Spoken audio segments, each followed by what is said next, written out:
පාඩුව දක්ෂ නර්තන ශිල්පියෙක් කියලා. මේ දේවයන්හන්ස මම විතරක් නෙමෙයි මගේ මුළු පවුලම නර්තන හැකියාවෙන් අනුුණ කට්ටිය තමයි. මොනවා පරම්පරාවෙන් එන නර්තන ශිල්පියෙක්. පරම්පරාවෙන් කියන්නේ දේවයන්හන්ස අත්තා මුත්තා නත්තා පනත්තා කිත්තා කිලිකිත්තා ඔක්කොම නර්තන ශිල්පියෝ තමයි. ඒ බව මම දැනගෙන හිටියේ නෑ නේ කණ්ඩුල. ඔබ වහන්සේට කියන්නේ මගේ පවුල. ඊතරම නර්තන ශිල්පියෝ තමයි. ඔබ වහන්සේට කියන්නේ අපේ තාත්තා. ඔව්. එතකොට අපේ අම්මා. ඒ කියන්නේ දෙපළම නර්තන ශිල්පියෙක්. ඔබ වහන්සේට කියන්නේ අපේ තාත්තා උදරටනේ. ඔව්. එතකොට අම්මා. අම්මා පාතරට. හරි. අම්මේ ඔබ වහන්සේට කියන්නේ අපේ අම්මා පාතරට උනාට පුදුම නැකිලක් මේ කාලේ නටලා තින්නේ. එහෙමද? අය ඔය ගමේ උන් කියන්නේ අම්මා පුදුම නැකිලක් උනේ තිබ්බේ. ඒ කාලේ හැකියාව. හරි. මට දැනෙන්න පුනේ. වහන්සේට කියන්නේ අපේ අම්මා පහතරට වෙලා එහෙම නටනකොට අපේ තාත්තත් දෙවෙනි වෙලානේ. ඒ කිව්වේ. තාත්තා උඩරට පුදුම නැටිලා නටලා තියෙන්නේ. හරි. එතකොට තාත්තා උඩරට. තාත්තා උඩරට. අම්මා පහතරට. අම්මා පහතරට. දේවයන් වහන්සේට කියන්නේ ඔය නැටුම හින්දාම තමයි අපේ තාත්තයි අම්මයි මොන ගහිලා තියෙන්නේ. එහෙමද? මේ මොනවද ඉතින් තාත්තා උඩරට ඉඳලා කප්පිරන් අල්ලගෙන කෙලිමාවා. අම්මා මොනවත් නෑ පහතරට ඉඳලා අජව්ව අල්ලගෙන ආවා. දෙන්න මොකවත් නෑ මුණ ගැහුණා සබරගමුවේ. මුණ ගැහිලා සබරගමුවෙන් තමයි දෙන්න දිග්විජය කරලා කියන්නේ. හරි. එතකොට දැන් ඔය ගෙදර කරුණු කාරණා සියල්ල සිදු වෙනකොට ඊට පහඩු ලැබෙන හැම වෙලාවකම දෙන්න නර්තනයේ යෙදෙනවා ඇති. හම්බෙන හැම වෙලාවෙම අපිට තොරෙන් දෙන්න නටනවා. දෙන්න සබරගමුවෙන් මුණ ගැහිලා. නර්තනයේ දිග්විජය කරලා. ඔව්. අන්තිමට දෙන්න විවාහ වෙලා. ඒකේ ප්‍රතිඵලයක් විදියට තමයි අපේ අක්කා හම්බුනේ.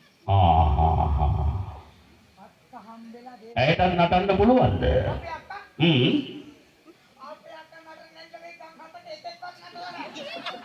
පොරවන්තේ කියන්නේ අපේ අක්කට වයස අවුරුදු 12 පයින්නකොට පටන් ගත්තා.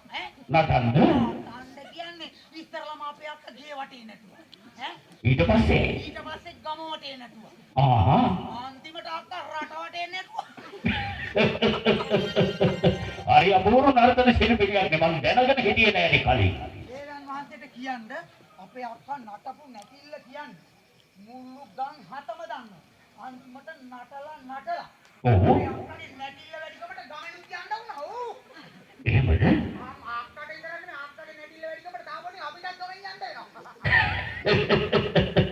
ඊට පස්සේ නැටුවා කියන්නේ මෙහෙමනේ දේවයන් වහන්සේ අක්කා නැටුවට කමන්නේ නටලා අන්තිමට අපේ අක්කා මගුල් නටන්න ගත්තනේ. ඔව්. මොනවා? මගුල් නටන්නේ? ඒ කිව්වේ? ඒ කිව්වේ දේවයන් වහන්සේ ඔය මංගල අවස්ථාවල. හරි. ඒ වාගේ සුබ මංගල කටයුතු කියන්නේ. හරි. ඒකයි මේ මගුල් නැටුවා කිව්වේ. මුල් නැටුවා කියන්නේ දවස් ගානේ අක්කව හොයන්න එනවා ඒ උත්සව වලට නටන්න කියන්නේ. කොහොම නටලා අන්තිමට දවස් ගානේ හොයන්න එනවා බේරෙන්න බෑ. බේරෙන්න බැරි කමට ගමෙන් ගියා. අපිටත් යන්න වෙලා තිබ්බ දවස් ගානේ අක්කා හොයාගෙන හින්දා ගමෙන්. අපි ඉතින් ගියේ නෑ.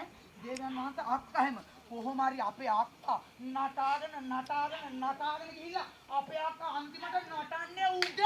එතකොට බලන්නේ. යට. හරි. එමයි දේවයන් වහන්සේ අපේ අක්කා. එතකොට අපේ අයියත් එහෙම්මම තමයි. එහෙමද?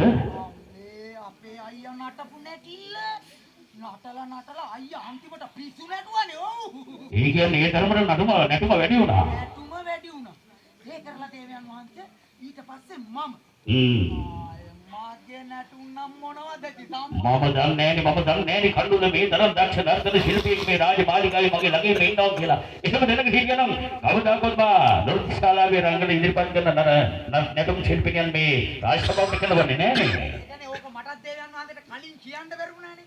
එහෙම කරා නම් මගේ වැටුම දෙගුණ වෙනවනේ. දේවයන් වහන්සේට කියන්න මමත් නටලා සම්මාන ගත්තා. ඒ කියන්නේ අපේ මුළු පවුලම නැටුම් වලට ඉතාම අතිදක්ෂයි. අපේ පවුල ඉතාම පුංචි පවුලක්. පුංචි පවුල රත්තරන් කියලා කතාවක් තියෙනවානේ. ඔව් එහෙම කතාවක් තියෙනවා පුංචි පවුල රත්තරන් කියලා ඒ වුණාට පවුල පුංචිමත් නෑ අම්මා මේ දොරෙන්වත් එන්නේ. හරි. පුංචිම නෑ ඉතින්. දේවයන් වහන්සේට කියන්න මොනවත් මේ නර්තන ශිල්පීන්ගෙන් හැදුණු මේ පවුලේ ඔව් හැමදේම වෙන්නේ දේවයන් වහන්සේ නර්තනය. නර්තනේ ඒ කිව්වේ මට වැටහුනේ නෑ. දැන් මෙහෙමනේ දේවයන් වහන්සේ වැඩේ. රැට නිදා ගන්නකොට අම්මා මේ පැත්තෙන් කූඤ්ඤේ ගහනවා. තාත්තා මේ පැත්තෙන් කූඤ්ඤේ ගහනවා. එතකොට අයියයි මමයි අක්කයි තුන්දෙනා මැද්දේ. හරි. අපි තුන්දෙනා මැදි කරලා තමයි දෙන්න දෙපැත්තෙන් කූඤ්ඤ දෙක ගහන්නේ. දැන් නිදාගෙන ඉඳලා එකපාරම දැන් උදේට කුකුලා හඬලනවනේ. ඔව්. කුකුලා හඬලනකොට මොකවත් නැහැ. ඔහම අම්මා නිදාගෙන ඉඳලා එකපාරම අවදි වෙන කුකුලාගේ හඬ ඇහිච්ච ගමන් රුරුක් ගැටි තකතින් කියලා. නැගිටිනවා. එකපාරම නැගිටිනවා. ඊට පස්සේ නැගිටලා කෙලින්ම අම්මගේ වැඩ එතන ඉඳලා නර්තනෙයින්මයි. හරි. අපූර්ව කතාවක් මේක.